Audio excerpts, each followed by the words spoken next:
Temple ವ್ಯವಸ್ಥಾಪನೆ, temple ಮ್ಯಾನೇಜ್ಮೆಂಟನ್ನು ಹೇಗೆ ಒಳ್ಳೆಯ ರೀತಿಯಿಂದ ಮಾಡುವಂಥದ್ದು, ಈ ವಿಷಯದ ಬಗ್ಗೆ ಚರ್ಚೆ ಮಾಡಲಿಕ್ಕಿದ್ದೇವೆ.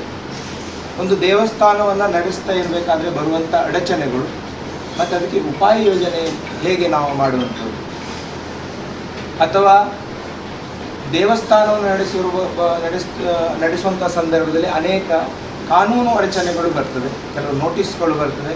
ಅಂತಹ ಸಂದರ್ಭದಲ್ಲಿ ಅವರು ಹೇಗೆ ಅದನ್ನು ಫೇಸ್ ಮಾಡಬೇಕು, ಆ ದೃಷ್ಟಿಯಿಂದ ಅಲ್ಲಿ ಲೀಗಲ್ ಎಕ್ಸ್ಪರ್ಟೈಸ್ಗಳು ಮಾರ್ಗದರ್ಶನ ಮಾಡಲಿಕ್ಕಿದ್ದಾರೆ.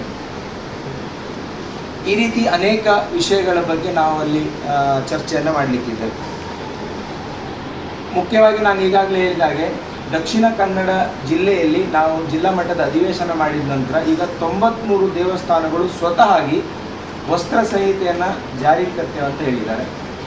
ಸುಮಾರು 35 ದೇವಸ್ಥಾನಗಳಲ್ಲಿ ಪ್ರತಿ ವಾರ ಬರುವಂಥ ಭಕ್ತಾದಿಗಳಿಗೆ ಧರ್ಮದ ಶಿಕ್ಷಣ ಸಿಗಬೇಕು ಅನ್ನೋ ದೃಷ್ಟಿಯಿಂದ ವಾರಕ್ಕೊಮ್ಮೆ ಅವರು ಧರ್ಮ ಶಿಕ್ಷಣ ವರ್ಗಗಳನ್ನು ಪ್ರಾರಂಭ ಮಾಡಲಿಕ್ಕಿದ್ದಾರೆ. ನಾವು ಈಗಾಗಲೇ ಮಹಾಸಂಘದ ವತಿಯಿಂದ ಒಂದು 3 ತಿಂಗಳ ಒಂದು ಸಿಲೆಬಸನ್ನು ಮಾಡಿದ್ದೇವೆ. ನಮ್ಮ ಹಿಂದೂಗಳಿಗೆ ಇವತ್ತು ಎಲ್ಲಿಯೂ ಧರ್ಮದ ಶಿಕ್ಷಣ ಸಿಗ್ತಾ ಇಲ್ಲ.